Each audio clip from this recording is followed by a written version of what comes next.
Super Eagles striker Victor Osimhen has been cleared by the medical doctors to play against South Africa in the 2023 African Cup of Nations semi-final.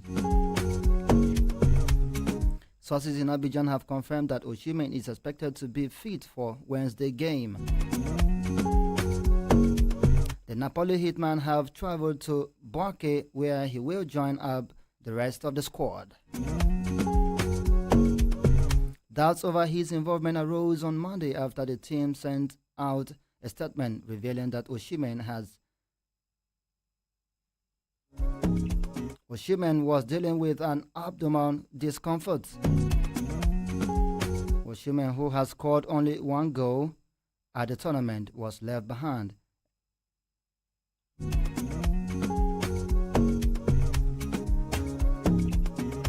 As the rest of the players traveled for the match. Inenge, how excited are you about this news? Excited? Uh-huh. At this moment, I'm neutral about everything. I'm not indifferent. I knew he was going to make it. I knew Osimhen was going to make it. If the news was Osimhen had an hamstring injury in training and is in doubt for the next match, that's a blow. But abdominal, it happens every time. You just eat something you're not meant to eat, and your stomach is not just in the way it's meant to be, and you're like, I am not in a good state to play or do anything sporting at the time. And that was yesterday. That was on Monday. When I saw that news, I was like, nah, he will follow up. Just that he shouldn't have the issues Onana had with his jet. That will be too late to join up with the squad. That's just for the Nigerian team. But if not, everything is in order for the Nigerian team. Yes, it's a good news. And Emmanuel, okay. Yeah, when you hear in news that your talisman is still fit for your game, it gives you this joy that, okay, we can still go for the next game, having the main guy in the team. Osimhen is coming from, winning the man of the match, I think twice now, back to back. So I think it's a good news to have. And I think for now, the camp also are going to be happy that they're having their main man in form to represent them in the next stage. Okay. And the Confederation of African Football CAF has appointed Egyptian official Amin Mohamed Omar as referee for Wednesday's semi-final encounter between Nigeria and South Africa. Omar's compatriots Mohamed Kamel Abdurraga and Ahmad Hossan Ibrahim will play for the role of assistant referee 1 and assistant referee 2, respectively, while Sudanese Mahmoud Ali Ismail will serve as fourth official.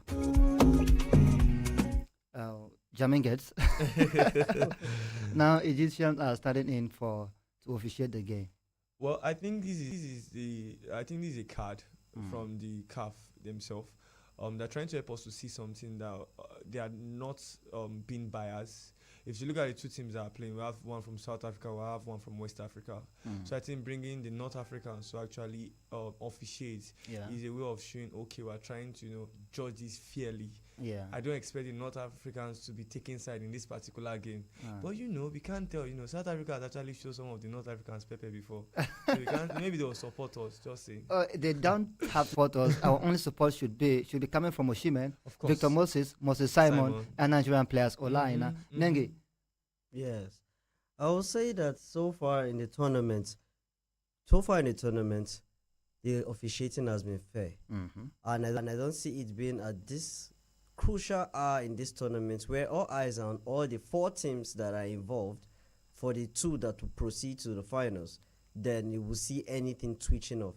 But I'll follow Dominguez in what he said, in the idea of it being a North African officiating, and that helps. It's easier for them to officiate, because we may say we are not fair, but everyone is partial to a level. If we're not partial, we'll be supporting the refs. Everyone has a team they support. So, to an extent, we're all partial. And now when the teams that they'll be partial for are not present in the tournament, actively present, they have no reason to give out anything other than what they're meant to give out as professionals. Nottingham Forest defender Olaina has expressed the Super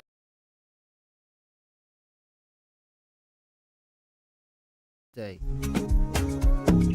Olaina spoke on a pre-match press conference ahead of the game, which will see Nigeria go 4th consecutive victory over the Bafana in history. Okay. Now, Dominguez, Olaina is very optimistic that, yeah, we are going in for this game. Well, Olaina has been one of the best players in the competition so far. Now, let's talk about you. Are you hopeful that Nigeria will skate through? Yes, I am. I've seen Nigeria play with South Africa. In many cases, I don't expect Nigeria to win those games. But then we just find a way to just get the wins. I mean, in so many cases, I just expect them to lose those games because South Africa looks like a team that is more organized as compared to Nigeria's team.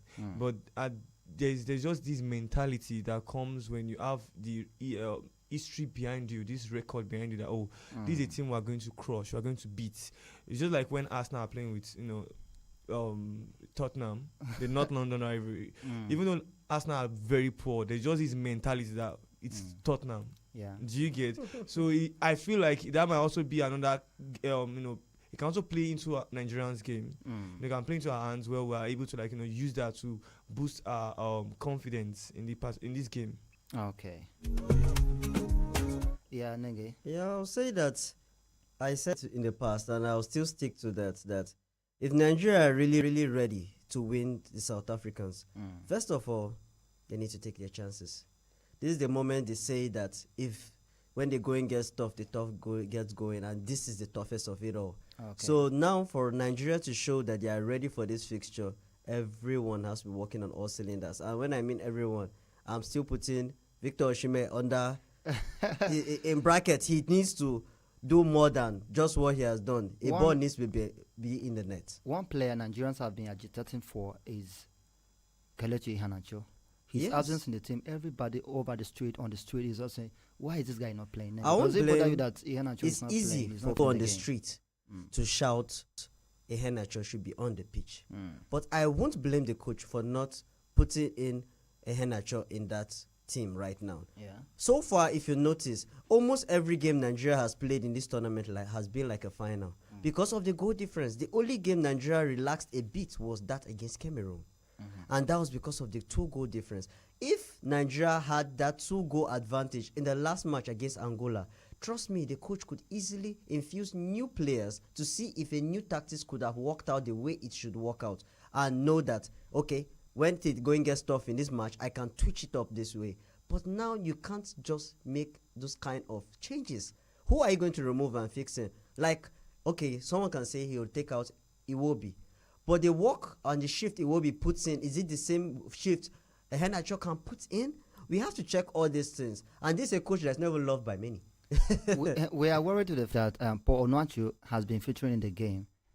If you see head-to-head of Iheanacho in the Super Eagles team contribution of Iheanacho and Paul Onuachu, that is what most people are now saying. Why is Paul Onuachu being featured and Iheanacho is still yet to be featured in the game? Emmanuel. Okay, well, the thing there again is when you are having a pattern, you have a formation you are playing, there's what we call a profile, player profiling. Yeah. Now, when you see how we've been playing our game so far, we want a striker who can turn his back behind the wingers, because most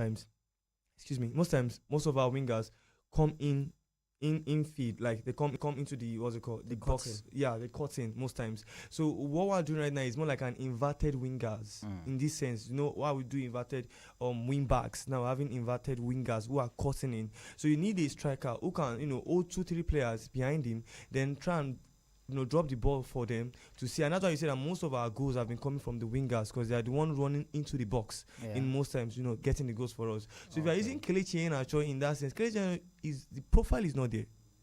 Do you get? I don't see that profile in Kelechi Iheanacho. Kelechi Iheanacho is more of these, run a box. More of an 8. Yeah, more of an 8, or 10. That's what it will be. And I am worried. We're not talking about Iheanacho and Iwobi here. We're talking about Iheanacho and Paul Onuachu. We have not seen his single contribution in the game each of the minutes he's featured so far. But if you remove him, will you put Iheanacho in his spots? We're looking for who will remove and replace. Exactly. Paul Onuachu usually comes in for Osimhen.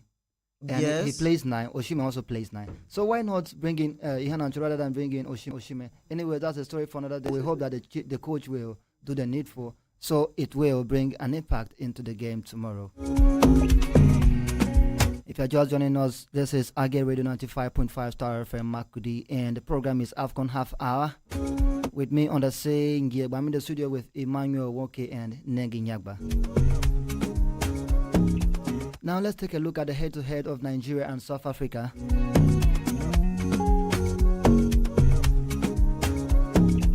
October 10, 1992, FIFA World Cup, Nigeria defeated Cameroon by 4-0.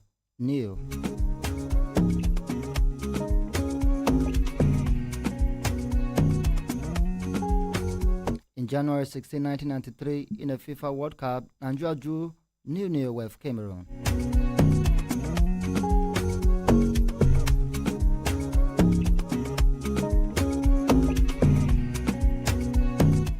In February 10, 2000, AFCON, Nigeria defeated Cameroon 2-0. What? And in January 31, 2004, AFCON, Nigeria also defeated Cameroon by 4-0.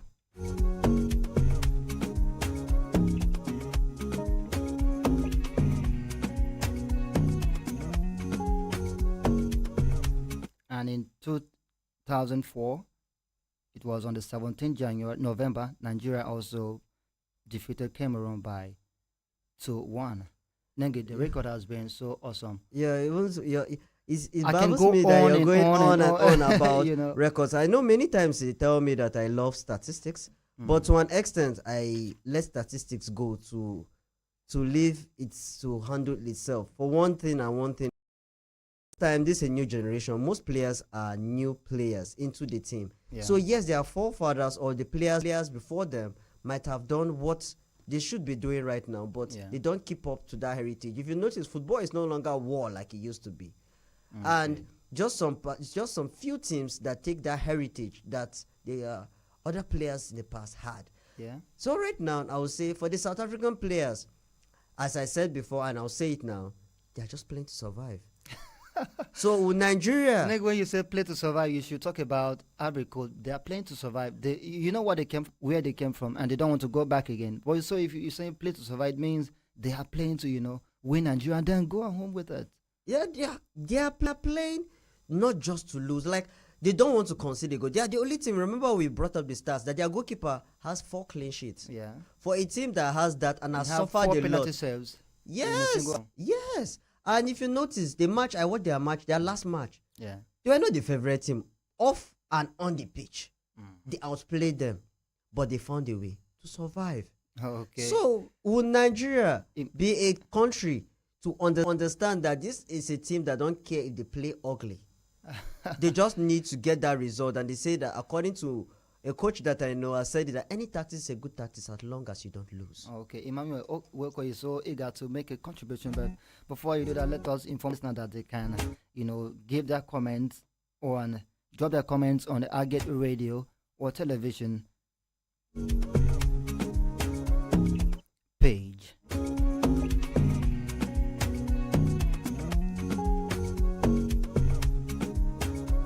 Okay, are you satisfied with the formation Jose Pesero is using?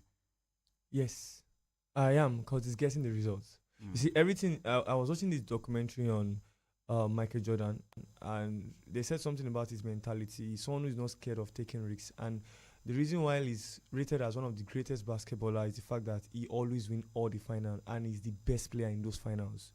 That's something about mentality.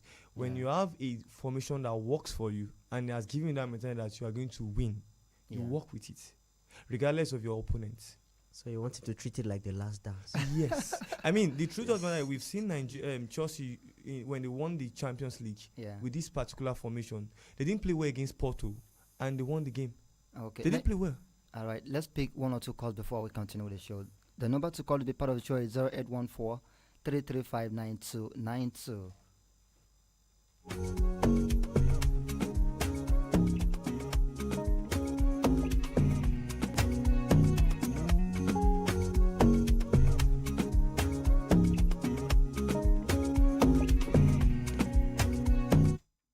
Hello.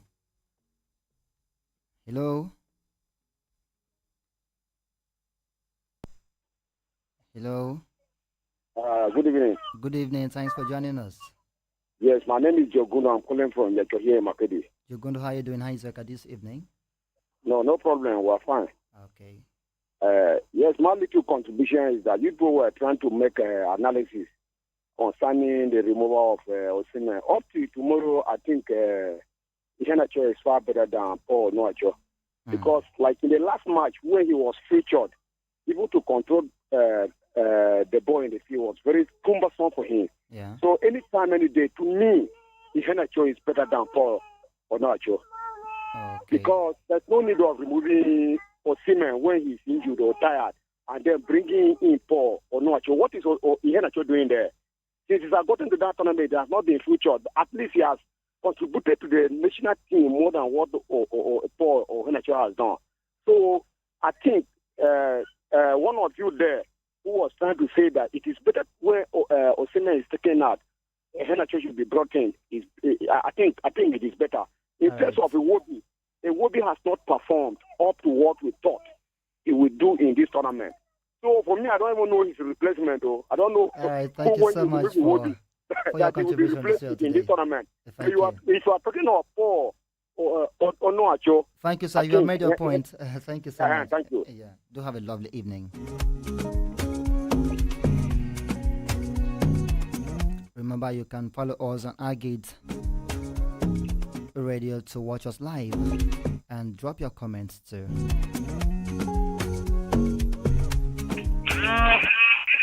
Hello, please turn down the volume on your radio. Yeah, I'll read it. This must be on the Negakulu, aka Totoizo. Yes, so you know me. Totoizo, how you doing today? I am good. You know, I know you because I used to, score goals each time I'm featured in the match, and you go home crying. That is it. Really, I wanted to hear about Super Eagles versus their records. Super Eagles versus South Africa. I wanted to hear their back record, but I didn't hear it, so I am just confused. Oh, we'll do that, and I think we will also give you a rundown before the show ends. It's okay. Oh, yeah. I'll be happy to hear that. All right, do have a lovely day. So that. Yeah, okay. You want to take us through? Yeah, the thing there is Nigerian Super, and I just checked the it's not quite long. Recently we've played, from what I'm seeing here, Nigeria has the upper hand in the sense of our head-to-head. Nigeria has won twice, while South Africa has won once in those fixtures. Yeah. Nigeria the both teams drew 4 times. Yes. That means it has always been a very close affairs. That means in this particular game, we should be expecting a extra time drama. That kind of thing. Nege, is this game going to extra time? That depends on the players. If they want to accept their roles and not change their roles, I always let's say take our final call for if they accept today. their roles, it's not going to do that far. Hello. This will be our last call. Hello, good evening. Yeah, this is Christian from North Bank. Christian, how you doing? Please make your input quickly. Okay. Yes, sir. So for me, Yeah. sorry, I'm the coach. If Nigeria is winning 1-0, you don't have to remove Osimhen. Yeah. Because Osimhen always keep those defenders busy. And Iwobi is not doing anything there. If he's using somebody Onyeka in that 4, he should use Onyeka and Yusuf in that midfield. Honestly, Iwobi is -1 in that midfield. You know, when Yusuf was injured, he just returned us, so we hope that he will play. Yes, but he will have a flash of time match tomorrow. That he featured him. He played well. So he should use Onyeka and Yusuf and keep that is the reason why Chelsea used that formation. They were playing well against Real Madrid, they dominated the game. Yeah. It does not mean that when you use that formation, you will not have opposition. No, with that formation, you will play good football. So is that all? All Will be that. All right, thank you so much for your contribution. Yeah, many people said that's the same formation Thomas Tuchel used that, lifted the Champions League. When he brought it in the English Premier League, most people are saying, he's playing 8 defenders, So, would this work for Nigeria to also, because nobody is using this formation? Jose So Peseiro far, is using. so good. It's working for Nigeria. But as I keep on emphasizing, these players need to know their role. Okay. But I think Osimhen needs to be more dangerous than he is. He should be more clinical. Yes. If he's not as dangerous as he is, or as he should be, there will be a problem for Nigeria. It's a big problem when the defenders don't concentrate on him like they should. Then the spaces that he's giving out for other players to have opportunities to get a clinical shot won't be there. That's going to be very, very bad. So I would just say that so far, so good. Yeah. I've been praising Pesira. No one has. I don't know why no one does it. For him to find a way to win a tournament or go this far in the tournament, I will praise him for that. It's not easy. You know, most of the players he praises on Ahmed Musa instead of Jose Pesero because they know what Musa is doing in the team. So I don't see need, saying, Pesero, you are doing this. Emmanuel, he's one of the most criticized player in this tournament. Why do you feel he should be criticized so badly? Well, since Gigi Okocha retired in Nigeria, we've not had a creative midfielder. If you look at the players African have produced in the last 5-6 years, they have been mostly defensive midfielder. Like Mia Toure, you look at Mikel Obi. Yeah. If you call of recent, we talk of Ndidi. Like they're all defensive midfielder. So I think that gap, as that shoe that Gigi Okocha left, has been a huge one for Iwobi to wear. But at the same time, I still don't think he's not trying. I feel like he's doing his best. Okay. I don't really think he's not trying. All right. Oh, we would have loved to go on and on, but that's how far time has permitted us for today's program. AFCON half hour. The half hour is indeed half. Then your parting words. I'll just say that Nigeria should go to that match not to kill themselves, because there's a lot of expectations on the players. Yes, it's their job, but we shouldn't kill ourselves with the expectations we can have. Anything that can happen, Nigeria can win or lose. So they should go with an open mind and make sure they enjoy the game. All right, Emmanuel. Yeah, I think this time I'm going to follow the ugly analyst. It's not one I really agree with, but I think this time I'm going to go with him because the players don't need to be too pressurized at this junction. I think they should just play the way they've been playing, a game after the other. All right, and I hope for the best. All right, thank you so much, guys, for being on the show today. I really enjoyed my company with you. Thank you very much. Dear listener, that's how far has permitted us for today's program, AFCON Half Hour. Special thanks to our producer, Emmanuel Chavia, and the duty continuity announcer, Diamond. That's how I call her. Bye-bye for now. Do have a lovely day.